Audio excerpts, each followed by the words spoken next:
Bintu Agne, there you are. Hi, Bintu Agne. How are you on this Monday?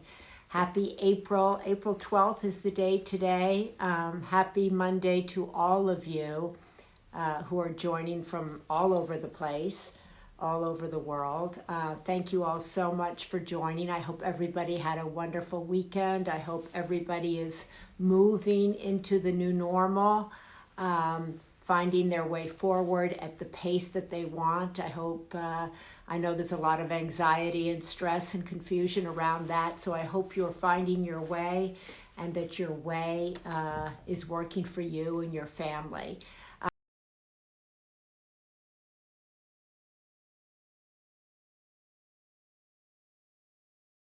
Of integrity, and we're going to be talking about that with the incredible Martha Beck. Here's her new book, Martha Beck, The Way of Integrity. Now, I put all my little stickies up there because those are things I wanted to talk to her about, things that people have put in, questions that you want to ask her about. She is one of my all-time favorite people on the planet. Hi, Kay Lady from Michigan. I love Michigan. Hi, Janice 929 from Long Island. Hi, ERISM13 from Spokane, Washington. I love that. Betty from Saratoga. Hi, everybody. Great Sunday paper. Thank you. Thank you so much. Hi from Palm Beach. Hi from Sanibel Island. I don't know where that is. Hi from Alabama. My son's girlfriend's from Alabama. So we pay a lot of attention to Alabama here in our home now because we have an honorary Alabama person. Official Alex B. Hi from Austin, Texas. Hi. You've got a lot of Californians coming to Austin, Texas, don't you? I don't know if you like that or not. JKS Parkey from Dallas. Hi.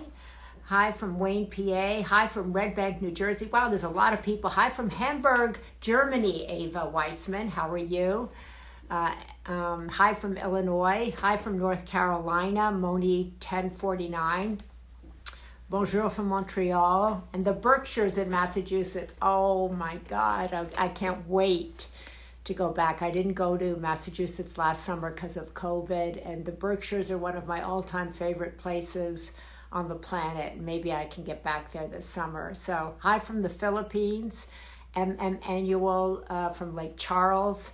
Sanibel Islands in Florida. Oh, okay, great. Thank you. 18 Shad, hi from Cape Cod. That's my other home away from home. Lisa Tender, hi from Minneapolis. This is kind of fun. Hoboken, New Jersey, like that. Fit and Trim. Oh, I like that. Hi from Chicago, Fit and Trim. I wish I were fit and trim in LA. Oh my God, Maria, pull it together. Anyway, I'm really happy that today we're going to be talking about integrity, and we're going to be talking about it with Martha Beck, who knows a lot about integrity and can help us find our integrity, can help us bring ourselves back to our true natures, back to our true selves. And I love the way she talks about integrity. She talks about it as being intact, having all the different parts of yourselves as one. And she goes, this book is great because there is, exercises at the back of it, which are really, really helpful. I love that. There's a whole chapter here on the end of self-betrayal. We've all betrayed ourselves, and forgiving yourself and putting yourself back on the path to putting yourself intact is really important. And no shame in acknowledging if you've betrayed yourself, and it gives you the power to actually see that and then pull yourself back from that and commit to building yourself forward. So Martha's going to be able to help us. She's not here yet. No, she's not here yet, but she's going to come on here. Mother Flood said, I see her and I loved her. Go with live with Martha. For the Martha Beck, not just Martha Beck, but the Martha Beck, the author. I'm here. Hi, Martha. Hang on, I get lower. There, that better. How are you doing? Is that better? I'm great. How are you? I'm so good now that I see you. I'm so good. I want to tell everybody, Martha's one of my greatest friends of all time. and one of my inspirations, but one of my go-to girlfriends. I And love Maria. She's everything and all that, and a bag of cookies, you guys. you look so pretty. Look at you. Good to Martha's you. Martha's the absolute best, it says on here. I agree. I agree. And so why we're here is to talk to Martha and make this book, her new book, a big bestseller. That's really why we're here. We're here to buy the book. It comes out tomorrow. Yeah, and The Way of Integrity, Finding the Path to Your True Self. So go right onto Amazon, go to your local bookstore if you can, go wherever you can buy a book and get this book. Get it for yourself, get it for your friends, and you can listen to our conversation. But our conversation will be great, but will be even greater is all the work that went into this book. So Martha has been working on this book for how long, Martha? Oh, forever.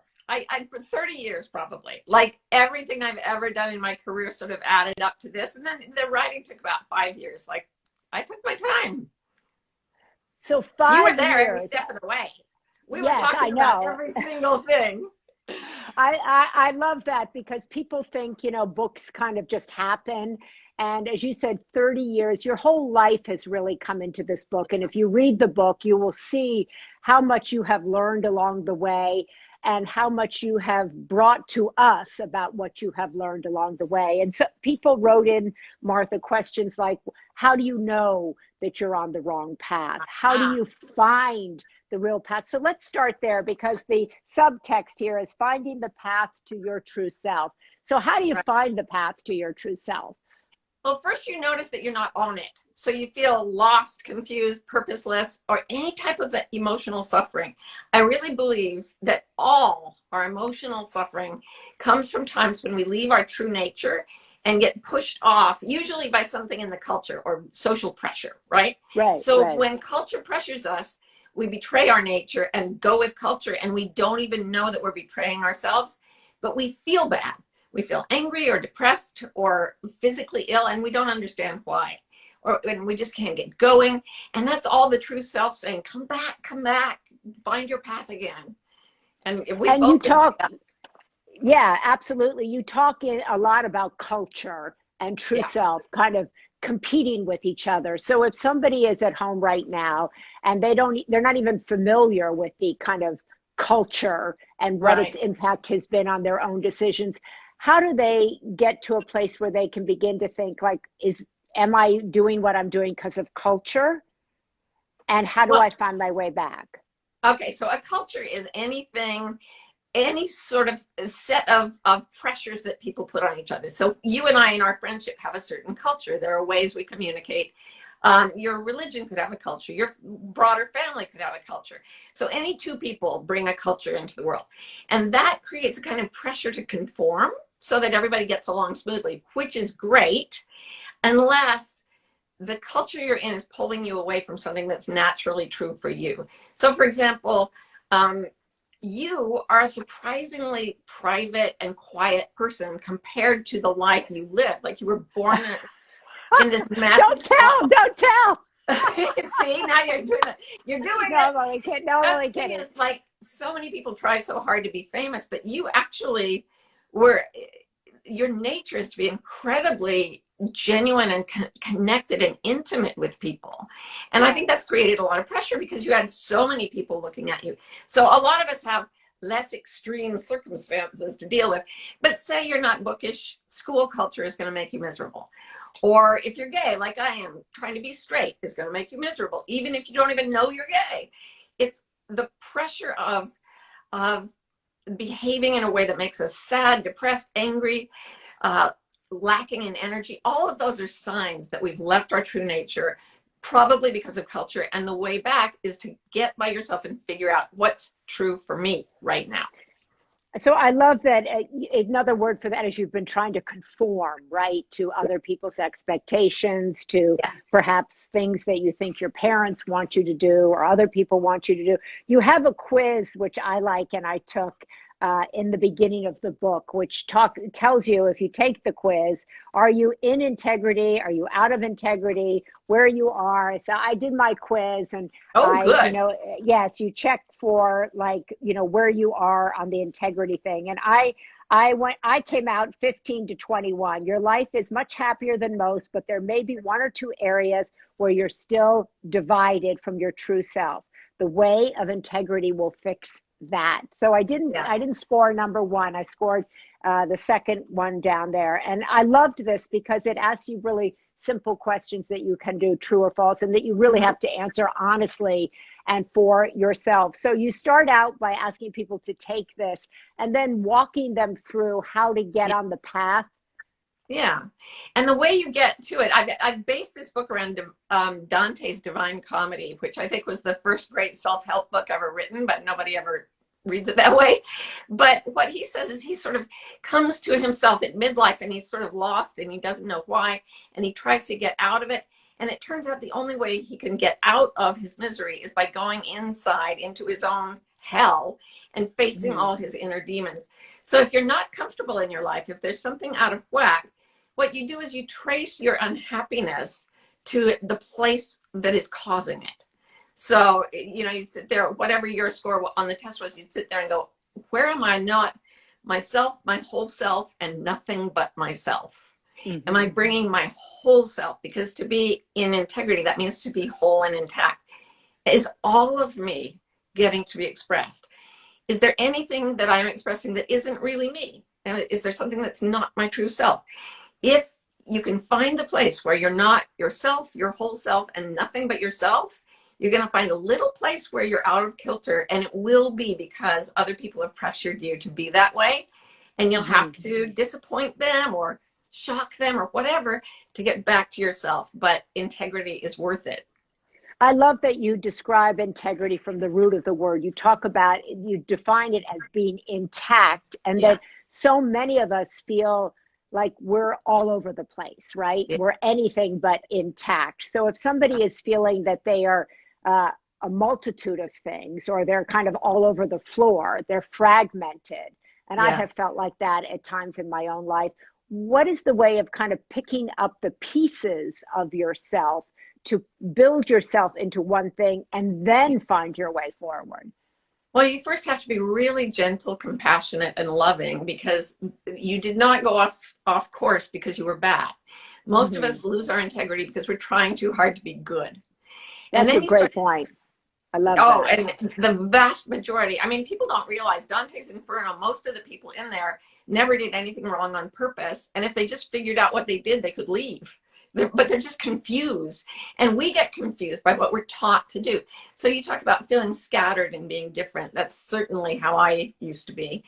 And what I started doing is noticing, who am I with this person? Who am I with this person? Who am I when I'm by myself?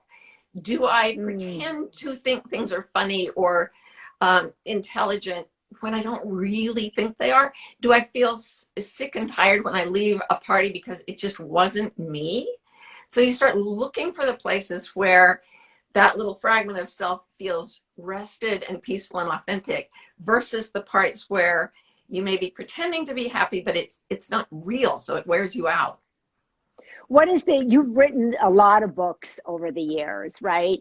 And I've never liked the title life coach for you, because you're really, and I know you don't like it either, but you're really, what is the word that you think best describes what you're doing, what you're teaching?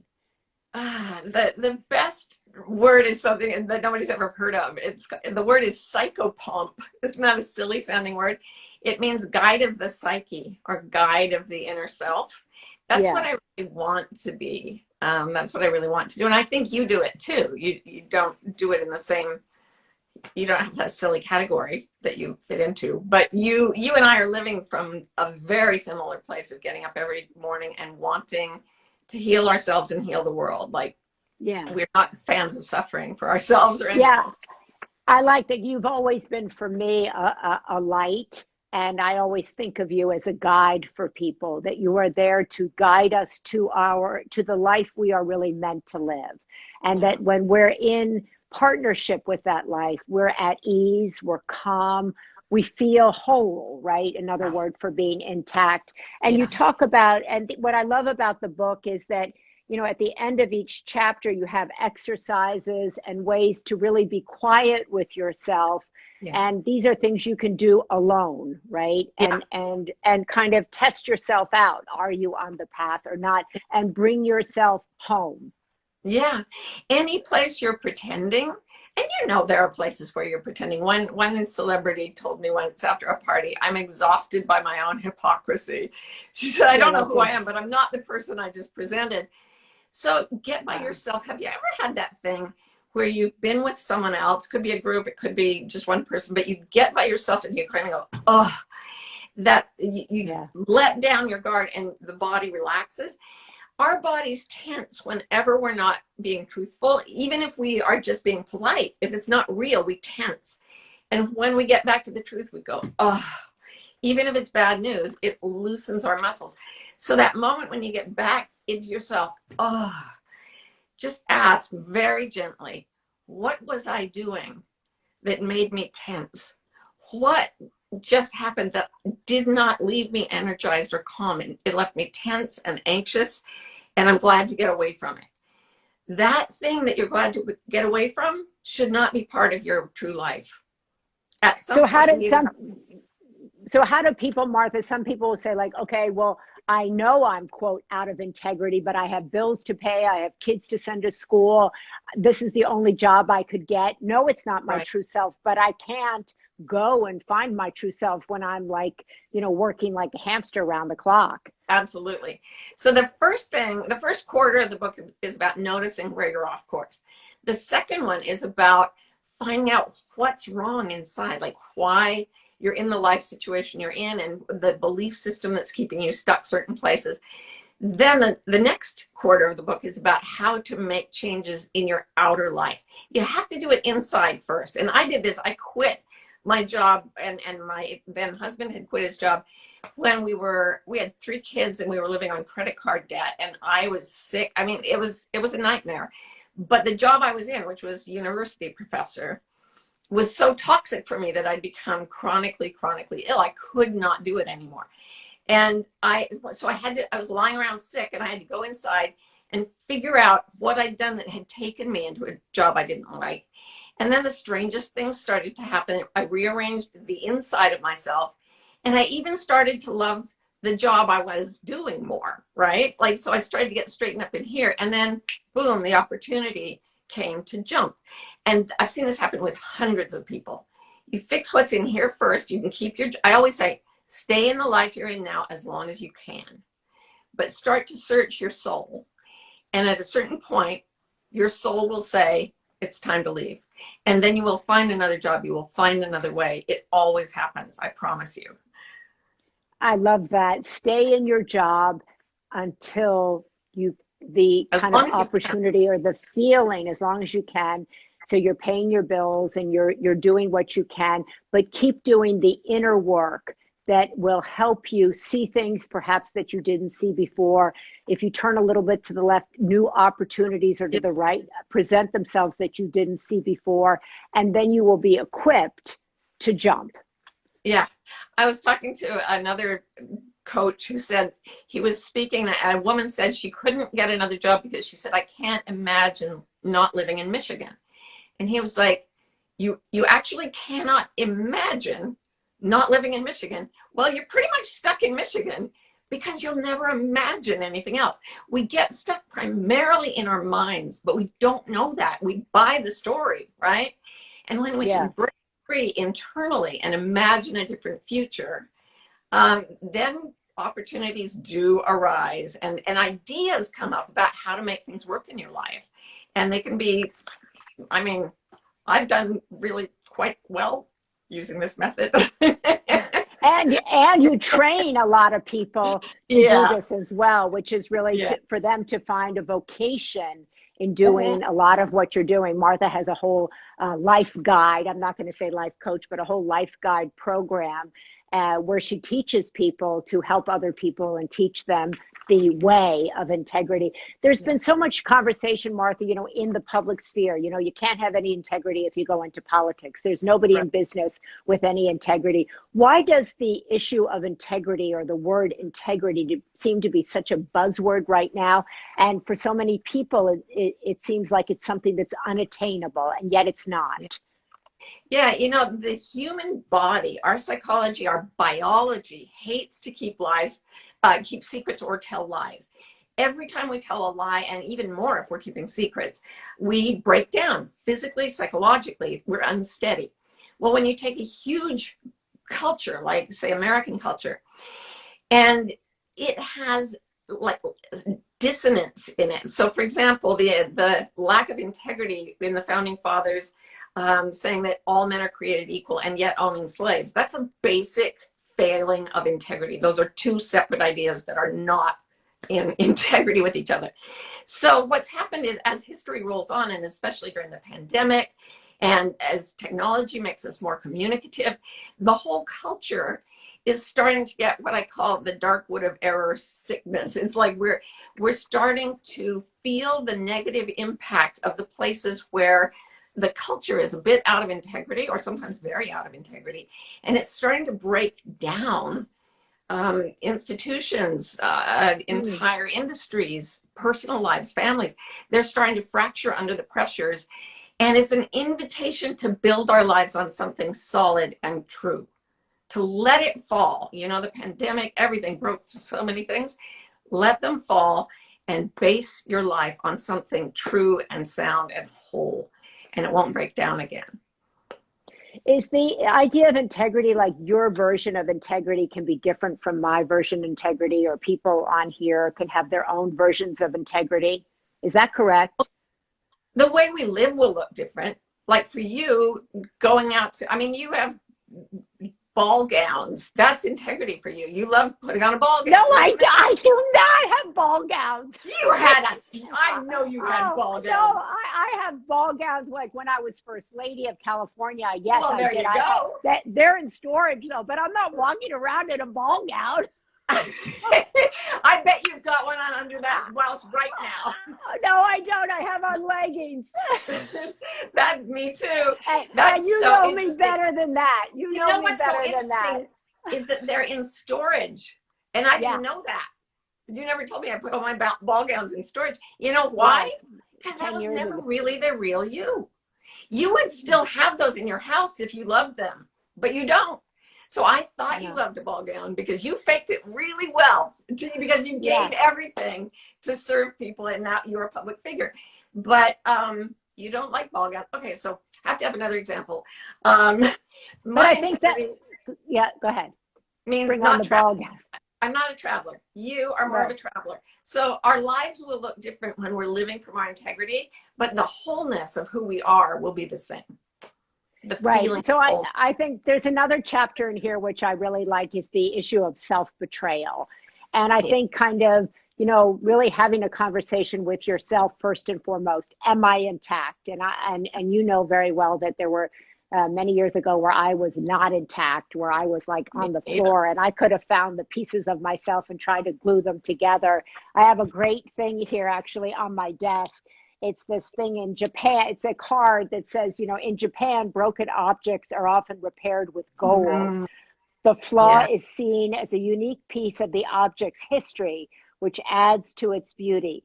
Consider this when you feel broken. And I have this here because, I love it because I think we're all broken. And I think we've all been incredibly wounded. And I think we've all been fragmented. And what I like about this book is it asks us, it doesn't say like you're fragmented, broken, shame on you. It says, okay, let's put yourself back together, and we can have the gold versions of ourselves, and we can be intact.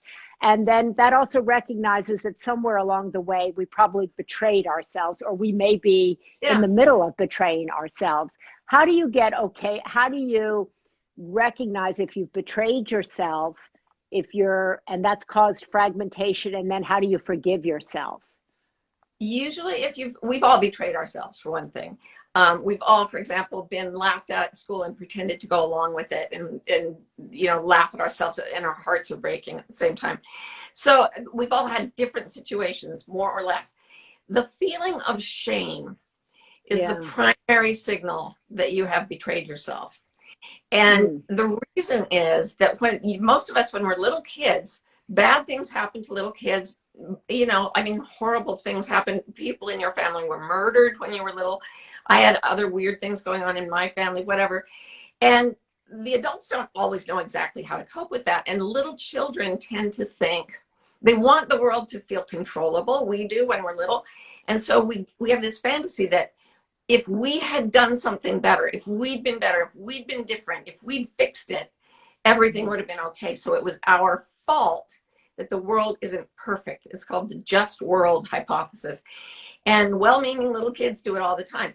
At the moment you start to hold yourself responsible for bad things that happen to you or in the world, you have betrayed your own innocence. You have pointed at an innocent person, yourself, and said, I blame you. And it feels like this deep sense of shame wound, right? Like, I'm just not worth anything. I'll never be good enough. Constantly trying to make up for some sin that we don't even know what it is, right? Yeah. And the way to get back to it is just to say that shame is a signal that we have to find our true selves, regain our innocence by acknowledging that the world really was that bad, but we weren't. And that's scary because the world is scary. But what you find out when you get yourself back, when you stop blaming yourself and you tell the truth that you were innocent, when you made those self-betrayals, the wholeness you get back means that you can navigate the world as dangerous as it is, and you won't ever have that horrible, just self-immolating shame and sense of inadequacy. That goes away. I love that because, you know, you said that like there's some part of ourselves that said you did this, Yeah. that inner critic, that whatever you want to call that person that shames you, blames you, drives you, is so mean to you. Yeah. And that also keeps you from being intact, that keeps you from being in your power. And I think one of the great things that, you know, I've learned from you, I've learned so many kind of life-saving tools from Martha, And vice and which is, versa. and well, but I think that that's such an important thing, like to stop pointing the finger at yourself, this thing here, Yeah. right? Yeah. And to do the work, because if you do the inner work and you're brave enough to be quiet, if you're brave enough to pick up the pieces of yourself, that this path of integrity, as you say, is your way out of the anger you're feeling, the unease that you're feeling, the sickness you're feeling, the sadness that you're feeling, right? Yeah. And as you heal inside, this miracle thing happens where, because of the way you're acting now, it's like a puzzle piece has changed its shape and all the pieces around you start to change to fit it. So what you do is you start behaving in a way that invites other people into their integrity. And I feel like in my relationship with you, we've kind of shaped each other's integrity, like always checking on each other's integrity and Yeah. growing. And so it forms relationships that are made on integrity, and then families, and then maybe whole communities. Maybe everyone out there listening could become a part of a community of integrity. And the love and the beauty that comes from a person who's found their integrity, oh my God, if we could bring that to the world and it spread like a virus, we could change everything. And I think the other thing I want to keep saying, you know, oh my God, I'm going to like get this book. The book is, once again, it's called The Way of Integrity, Finding the Path to Your True Self, Martha Beck. And there is a quote from Elizabeth Gilbert on the top that says, this radiant book will not only change your life, but perhaps even save it. What do you think when you hear that? This book will not only change your life, but perhaps even save it. Obviously, I'm incredibly humbled, but I know one thing. If I had not grabbed for the truth with both hands early in my life and just fought for it for decades until finally I found much closer integrity, I would be dead for sure. So it's true about me. And the fact that Liz feels that way just makes me, you know, burst into tears. And, you know, just lovely, wonderful people. It's that form that comes around you when you're in integrity. People are wonderful. People are wonderful when you find your integrity. I want to just say kind of, I mean, there's so much to talk about. There's exercises in this book. There's, you know, how to get out of abandoning denial, how to, as I said, finding your inner guidance, your inner teacher. I mean, we could do an entire conversation on each, you know, chapter here. Soul teachers offer genuine love. But one of the other things, how to recognize a soul teacher. And Martha has been a soul teacher to me. And one of the great things that I always get after speaking with Martha, I can call you with, you know, like on overdrive, anxious, you know, like, I don't know what's happening, whatever. And your tone, the way you regulate the conversation, that I will hang up the phone and feel like a totally different person. I'll feel intact. I'll feel whole. I'll feel regulated, right? That is so powerful what one person, when you talk about soul teachers, inner, you know, teachers, but the power of another person to another person is. Yeah, it's because I am always trying to find my own integrity. So say you call me or anyone calls me and I hear your voice, immediately I'm looking for the truth inside me. And that's what regulates it. I'm not thinking, how should I talk to you? I'm feeling for what my true response is to you. And I'm letting my whole body, my whole mind just flow with that. And the more I let go, the more I realize that your whole nervous system is so much more intelligent than just your brain. Yeah. And when you find your integrity, everything modulates: voice, physical posture, everything puts you in a better relationship with everyone else. That is so great. So Martha, what is your hope for this book? What do you, I know you like, I sat there and I said, it's going to be a bestseller. I know it is. And you're like, that's not the point. That's not the point. Why did you devote 5 years to it? Why have the 30 years that you've been on the path come to this book? It's because you and I both know what it's like to be so bewildered, trying desperately hard to be good people and just feeling flayed alive and miserable, and then finding our way to wholeness. And that, having been through that kind of pain and coming into this kind of peace, there is no way I can rest knowing that there are people in the world in that kind of pain who could come into peace. If maybe we can reach them, we can help them in some way. Every soul that is suffering out there makes me want to write something that will take you step by step, easily, gently, to something much, much happier. And I know it's possible. That is so beautiful. This will take you from pain to peace. I mean, who doesn't want that? That'll take you from being fragmented to being intact. And as Liz Gilbert said, it could even save your life. And I think that that's not a life coach book. That's a life-saving book. And thank you. No, it's true. And I am so excited for you about this book. I'm so excited for people to read it. I'm so excited for people to get on the path with you, to do these exercises, to do these tests, to ask themselves these questions. All of these exercises, you know, are so great. And the way you know, how to do a cleanse of yourself and how to really set the intention for yourself to live this kind of life. And that doesn't mean you'll do it perfectly every single time, right? It just means that you're on the path. And there's going to be so many of us on your path. I hope so. There's a sentence that I wrote in there that I want to quote. It's really simple. Peace is your home. Integrity is the path to it. And everything you've ever longed for will meet you there. And you write about longing. You write a lot about longing. And I did that part too. And we'll talk about that privately. I'm gonna send you the pictures of my ball gown in storage. So there you go. I didn't even know that. You're gonna go change into a ball gown as soon as we're done here, aren't you? No, I've got my leggings. It's all good, and my, what do you call it, my Mephistos on. So I'm very down home here, which is exactly, as you know, how I like it. Casual, intimate, as you said, and always kind of much more of an introvert than I think Yeah. people think I am, right? And An that for me is introvert, integrity. a seeker, and the biggest heart I've ever encountered. I mean, you have a heart as wide as the universe, and I freaking love you.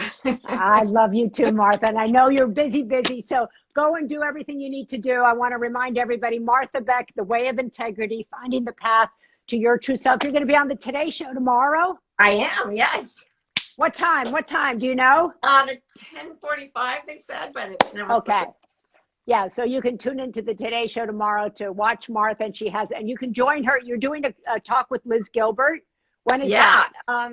if you go to my website, marthabeck.com, you can buy a little ticket. It's not expensive to come to this live launch event with me and Liz tomorrow Great. evening or afternoon. And they buy the ticket gets them a book. Yeah. Yeah, so you can go to marthabeck.com, you buy the book, and then you go into this Zoom conversation with Liz Gilbert and Martha Beck, and they're going to launch the book, and you get to buy a book, and you get to hear two incredible authors, two incredible women, two women who have taken their own paths and who are really brave enough to share those paths, the good of it, the bad of it, the wrong turns, the right turns, and how they got on the path that worked for them, which is really the job that we're all here to do, is to find the path that works for us. And Martha Beck, once again, leading the way, lighting the way, Martha Beck. And the book is beautiful as well, which is really also just nice. Thank you. I love you, It's so Martha great Beck. to I talk to love you. I you. love you.